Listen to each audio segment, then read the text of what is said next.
Welcome to movers and shakers. दोस्तों 17 अप्रैल को सरकार गिरी लेकिन देश नहीं गिरा। वो चलता रहा, बिना समता के चला, बिना ममता के चला, बिना जयललिता के चला, बिना नई कविता के चला, बिना चार्ज के चला, बिना जॉर्ज के चला, बिना कमल के चला, बिना अटल के चला। बहुत आसानी से चला जब बिना अडवाणी के चला, बिना शर्तों के चला, बिना समर्थन के चला, बिना धमकियों के चला, बिना सनकियों के चला, बिना आम राय के चला, बिना खास राय के चला, बिना तालमेल के चला, बिना घालमेल के चला, बिना चौटाला के चला, बिना घोटाला के चला। चलते चलते चलते चलते कई दिनों तक चला। इसका मतलब है ये आगे भी चल सकता है, खूब चल सकता है, सालों साल चल सकता है। तो आइए इसे यूं ही चलते रहने की आदत डालने के लिए हम सब मिलकर कहें क्या क्या क्या? हे गो इंडिया गो, हे गो इंडिया गो, हे गो इंडिया गो, हे गो इंडिया गो, हे गो इंडिया गो, हे गो इंडिया गो। एक बात मेरी समझ में नहीं आ रही कि अगर सरकार चलाना इतना ही मुश्किल काम है तो सरकार चलाने का काम मुझे, शरूकी और रबर बैंड को क्यों नहीं दे देते? जब हम हफ्ते में मूवर्स एंड शेकर्स 5 बार चला सकते हैं तो क्या सरकार नहीं चला सकती? Ladies and gentlemen, our guest writer Dilip Chhabria and Mayuri Kango. But before I give a big round of applause to Sharuki and the Rubber Band.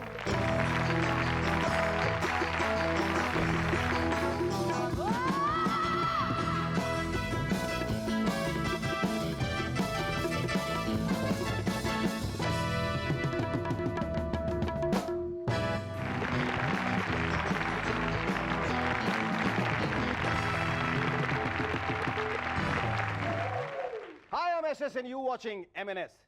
पिछले दिनों राष्ट्रपति और देश के चीफ इलेक्शन कमिश्नर को बीजेपी के जिद्दी रवैये से काफी परेशानी उठानी पड़ी, क्योंकि वो मांग कर रही थी कि या तो इलेक्शन जल्दी यानी कि बरसाती मौसम में करा दिए जाए या नहीं तो काम चलाओ सरकार को पूरे अधिकार दे दिए जाए। एमएनएस के एक्सपर्ट्स ने जब इस मामले की जांच की तो यह स्पष्ट हुआ कि इसमें बेचारी बीजेपी का कोई दोष नहीं है बीजेपी का। दरअसल ये 13 महीनों तक एआईएडीएमके के साथ रहने का नतीजा है। उसके कुछ वायरस बीजेपी को भी लग गए। यही वजह है कि वो धमकी वाली भाषा बोलने लगी और थोड़ी जिद्दी भी हो गई। इतना ही नहीं, अब तो इस वायरस का फैलाव केंद्र से लेकर बीजेपी की उत्तर प्रदेश इकाई तक हो चुका है। वैसे ये अच्छा ही है कि चुनाव सितंबर अक्टूबर में हो रहे, वरना बाहर के लोग देखते तो कहते ये कैसा देश है। यहां अप्रैल की भीषण गर्मी में सरकार की अग्नि परीक्षा होती है और जून जुलाई में बेचारे वोटरों की जल परीक्षा। हालांकि बीजेपी नेताओं की यह बात बिल्कुल सही है कि किसी भी देश में 5-6 महीनों तक काम चलाओ सरकार का रहना अच्छी बात नहीं है। वी अग्री, लेकिन सवाल यह उठता है कि जिस देश में पहले ही 13 महीनों तक काम चलाओ सरकार रह चुकी हो, वहां और 5-6 महीनों से फर्क ही क्या पड़ता है।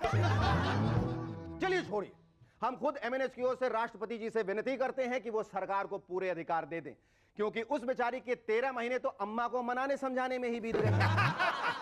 हो सकता है अगले 5-6 महीनों में वो कुछ कर दिखाए, कुछ नहीं तो अग्नि 3, अग्नि 4, अग्नि 5 का ही सफल परीक्षण कर दिखाए। कुछ भी हो सकता। हाल ही में लालू जी ने पत्रकारों से कहा कि उनके और मुलायम जी के बीच वैचारिक मतभेद है।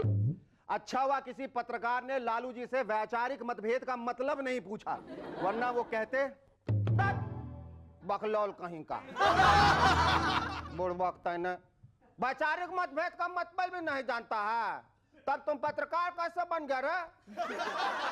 चलो जाओ अभी यहां से, कल आना, तब तक हम मुलायम जी से पूछ के रखते हैं। वैसे वैचारिक से चारे का कोई संबंध नहीं है, यह बात हमको मुलायम जी पहले ही क्लियर कर दिए। सेंट्रल रेलवे अब अपने कर्मचारियों को डिसिप्लिन यानी कि शिष्टाचार सिखाएगी, ताकि कर्मचारी यात्रियों से नाक मुंह सिकोड़े बिना हंसते मुस्कुराते बात कर सके। मजा आएगा रास्ते में जब कभी ट्रेन एक ही जगह पर घंटे भर रुकी रहेगी और पैसेंजर्स इंजन के पास पहुंचकर ड्राइवर से पूछेंगे कि भाई साहब क्या हुआ, तो ड्राइवर मुस्कुराते हुए खिड़की से गर्दन बाहर निकालेगा और हंसते हुए कहेगा इंजन बिगड़ गया है। क्रिकेट को कुछ लोगों ने धर्म के रूप में अपना लिया है। ये देखिए, यहां लिखा है cricket is our religion, Sachin is our god. कल को हो सकता है जगह जगह सचिन देव के मंदिर बन जाएं। और लोग वहां उनकी पूजा अर्चना करेंगे। यानी कुछ सालों के बाद जब आप बॉल खरीदने के लिए दुकान में जाएंगे तो दुकानदार आपसे पूछेगा कौन सा बॉल चाहिए, खेलने वाला या चढ़ावे वाला। एक सर्वे के मुताबिक बस दुर्घटनाओं के मामले में अब इंडिया सबसे आगे निकल गया। इसी बात पे कल्लू राम कह रहा था, जब भी कोई बस ड्राइवर ऊपर पहुंचता है तो भगवान उसे स्वर्ग में डाल देते हैं। एक बार जब चित्रगुप्त जी ने भगवान से पूछा कि वो बस ड्राइवरों के मामले में इतने कृपालु क्यों हो गए हैं, तो भगवान जी बोले, अरे तुम नहीं जानते चित्रगुप्त, यही तो हैं जिनके कारण धरती पर लोग मुझे याद करते हैं। इनकी बसों में बैठते ही मेरे नाम का जप शुरू बड़ौदा की एक खबर के मुताबिक एक बैल ने चारे में छिपा कर रखे गए 50,000 के गहने चारे के साथ लोगों ने इसे तुरंत हॉस्पिटल पहुंचाया, जहां डॉक्टर ने ऑपरेशन के बाद सारे गहने बरामद कर लिए। बैल डन। हालांकि बैल के मालिक गहने वापस मिलने से खुश हैं, लेकिन वहां के पशु प्रेमियों में बैल को ऑपरेशन से हुई तकलीफ को लेकर काफी नाराजगी है। सही बात है, हम भी कहते हैं क्या जरूरत थी बैल को इतनी तकलीफ पहुंचाने की। ऑपरेशन करने के बजाय वे सुबह तक का इंतजार नहीं कर सकते थे। जब से चीफ इलेक्शन कमिश्नर गिल साहब ने कहा है कि अटल जी 15 अगस्त को लाल किले से भाषण दे सकते हैं, लोगों में तरह तरह की शंकाएं। कहीं वो भाषण काम चलाऊ तो नहीं होगा। जो झांकियां प्रस्तुत की जाएंगी वो भी कहीं काम चलाऊ तो नहीं होंगी। लेकिन हमारा मानना है कि सब कुछ बढ़िया होगा, बल्कि बहुत बढ़िया होगा। पिछली बार की तरह इस बार भी अटल जी का भाषण बहुत दमदार होगा। पिछली बार उन्होंने जोश में कविता पढ़ी थी, रार नहीं ठानूंगा, हार नहीं मानूंगा। इस बार उनकी कविता कुछ यूं होगी, रार नहीं ठानी है, हार नहीं मानी है, काम चलाओ ही सही, सरकार तो हमारी है। अब कुछ अच्छी और उससे भी अच्छी, कुछ बुरी और उससे भी बुरी खबरें।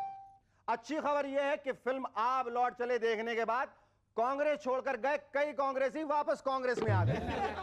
लेकिन इससे भी अच्छी खबर यह है कि वो कांग्रेसी अब कांग्रेस में ही रहेंगे, क्योंकि दूसरे सारे दलों ने उनसे तौबा कर ली। एक बुरी खबर के मुताबिक ज्यादा काम करने से इंसान पागल हो सकता है। आप लोग मेरी तरफ ऐसे क्यों देख रहे हैं भाई? लेकिन उससे भी बुरी खबर यह है कि खबर में यह नहीं बताया कि कौन सा काम करने से, क्योंकि सुरिंदर की तरह तबला बजाना भी एक काम है और सरकार चलाना भी। सरकार का तो खैर 5 साल तक काम कर पाना मुश्किल है। अच्छी बात तो यह है कि सुरिंदर भी बीच बीच में छुट्टी ले लेता है, वरना वो कंटिन्यू करता तो पता नहीं हमारा क्या होता। एक बुरी खबर यह है कि सूरत के मेयर ने मायावती को जहरीली नागिन कहा है। और उससे बुरी खबर यह कि उन्होंने कांशीराम के बारे में कुछ भी नहीं कहा। Our first guest on M&S tonight is a designer whose models make heads turn and leave them gasping for breath. Ladies and gentlemen, please welcome automobile designer Dilip Chhabria.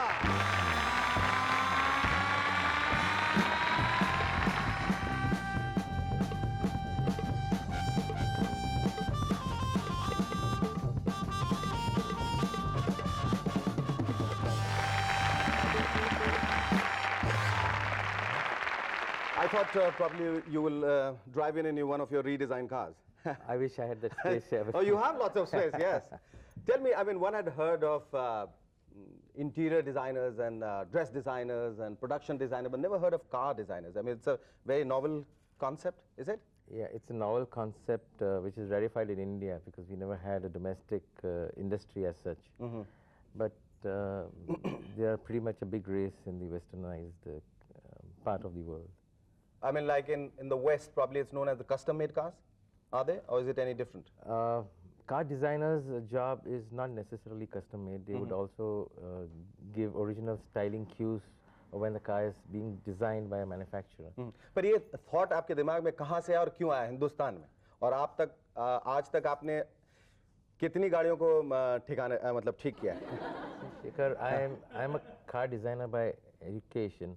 And having come down to India, there was no job opportunity with a manufacturer. So I said the closest I could get to cars was customize them.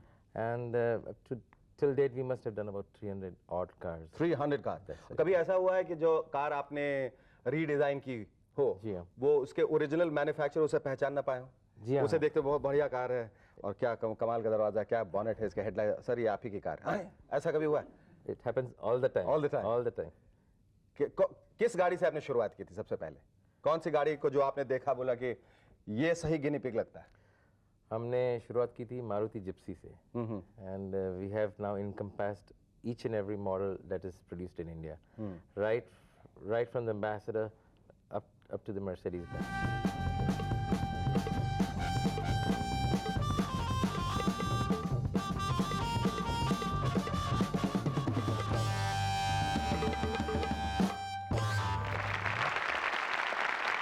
आपके clients तो जाहिर हैं, तो rich and the famous होंगे, बहुत अमीर लोग ही होंगे जिनको ये शौक होता होगा। हम चाहेंगे after the break you tell us who are the high profile clients. Stay with us, we'll be back in a moment to chat some more with Dilip Chhabria.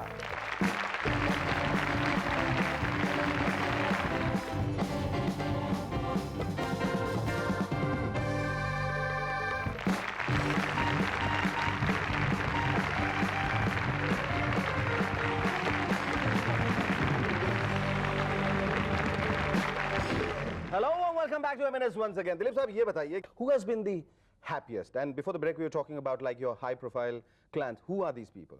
कौन-कौन से लोग आपके पास अभी तक आए?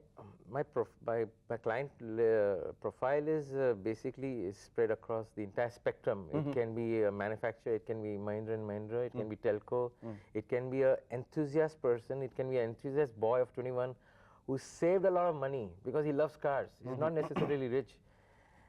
He can be Ajay Devgan, he can be Mr. Yash Chopra, he can be an industrialist. So it's across all the spectrum. Dilip साहब ये बताइए कि आजकल की जो गाड़ियां आ रही है माशाल्लाह देखने में तो बहुत खूबसूरत दिखती है, फिर क्या वजह है कि जो क्लाइंट है वो चाहेगा कि इसे बदल दें? It's a human psyche that you want your car to be different from your neighbors or your friends. That's a human psyche and that's not going to change. अच्छा, अर्लियर एक ट्रेंड चला था, एक टेंडेंसी थी film वालों में खास करके नई नई गाड़ियां बनवाने का, वो ट्रेलर वैन्स का बड़ा फैशन चला था। जी हाँ। आपने उनकी रीडिजाइनिंग की थी? We've done quite a few. It is not the trend, but I thought it was need-based that because they shot at sites where there was not enough facilities available, not enough privacy available to the stars. So I guess we thought we were fulfilling that need.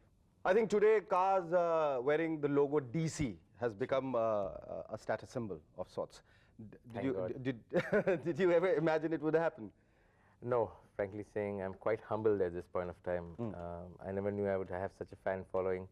But I guess you do one good effort, you put your heart and soul in it, you have the passion. I'm sure people do notice. And you have been designing special cars for special heroes in films. I mean, like Dil To Pagal Hai की जो गाड़ी थी जो हमने सोचा शायद बाहर की गाड़ी शाहरुख खान साहब इस्तेमाल कर रहे हैं, वो आपकी बनाई हुई थी? जी हाँ, वो हमने बनाई है. And here, I think what I would like to emphasize is that since Indian films are now well received in foreign countries, that car becomes a very novelty factor for Indians resident there because they haven't seen anything like that. So I think that's a major criteria that's happening in the film. At the end of the day, do you feel very satisfied doing something like that? Or do you have plans of coming out with your own car? Yes, to answer your first question, I do feel very satisfied because the response you get from everyone on the road is phenomenal. I call my cars mood elevators. Mood If elevators? I'm depressed, I drive my cars, and at the end of the So what's your car going to be called? Viagra? Dilip साहब, भविष्य में क्या आप अपनी गाड़ी निकालने वाले हैं? Yeah, Shekhar, that is a dream that I have to put India as a source of a world-class exotic supercar. And we are expanding at this moment, and in the next 2 years we hope to have our own branded, ground-up design sports car, maybe flying on the streets of Tokyo or Germany. That's going to happen. Sports car? Yes. What is the best compliment you have got, or a different sort of compliment you have got for the car you have made? The compliment I got was I was driving a car and somebody asked me how much did Dilip Chhabria charge you, and I told him an X amount, and he says, "Can I have his phone number?" And I said, "I don't have his phone number." And half an hour later he turned up and he says, "But are you the same guy?" And well, he says that I knew it could only be you and no one else. So that's a fantastic compliment, I thought. Absolutely, it is. So lovely talking to you. Thank you so much. Our second guest on M&S tonight is an actress who is a doe-eyed, demure damsel. Ladies and gentlemen, please welcome Mayuri Kango.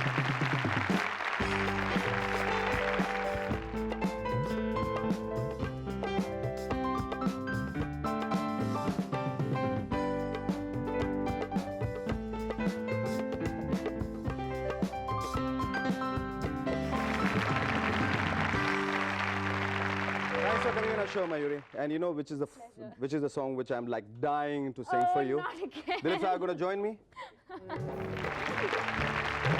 I think it's one of my favorite songs, and I think you look gorgeous in the movie. Thank you. Tell me, I mean, you wanted to be an engineer. Yeah. And did you become an actress by default? How did it happen? Default? Yes. You just said they went to see the movie because of me. Now don't say that. Yes, you did. But how did you decide? I mean, you didn't want to be an actress. and- No, it just happened because my mom's been a theatre person, and because of her, I ended up doing my first film, which is Naseem.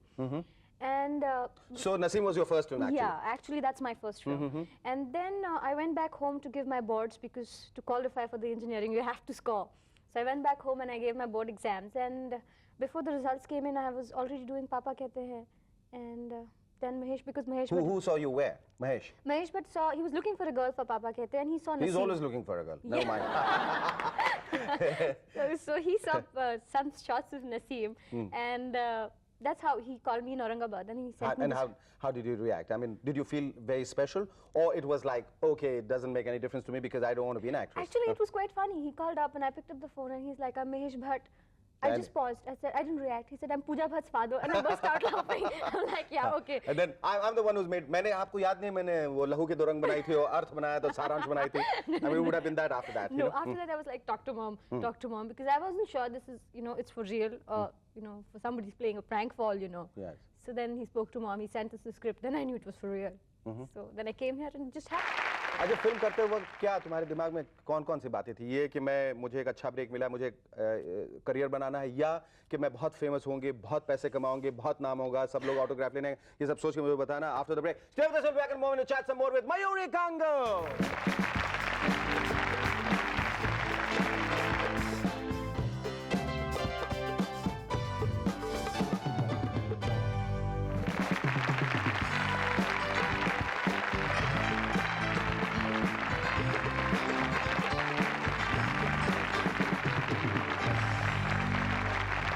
Yeah, it's more than anything a ego problem, right? Hello, welcome back to M&S once again. Tell me, जब तुमने काम करना शुरू किया film में, तो किस धुन के साथ ये काम करना शुरू किया कि मुझे बहुत फेमस बनना है, बहुत अमीर बनना है और बहुत लोगों के बीच में जानी जाऊं, क्या?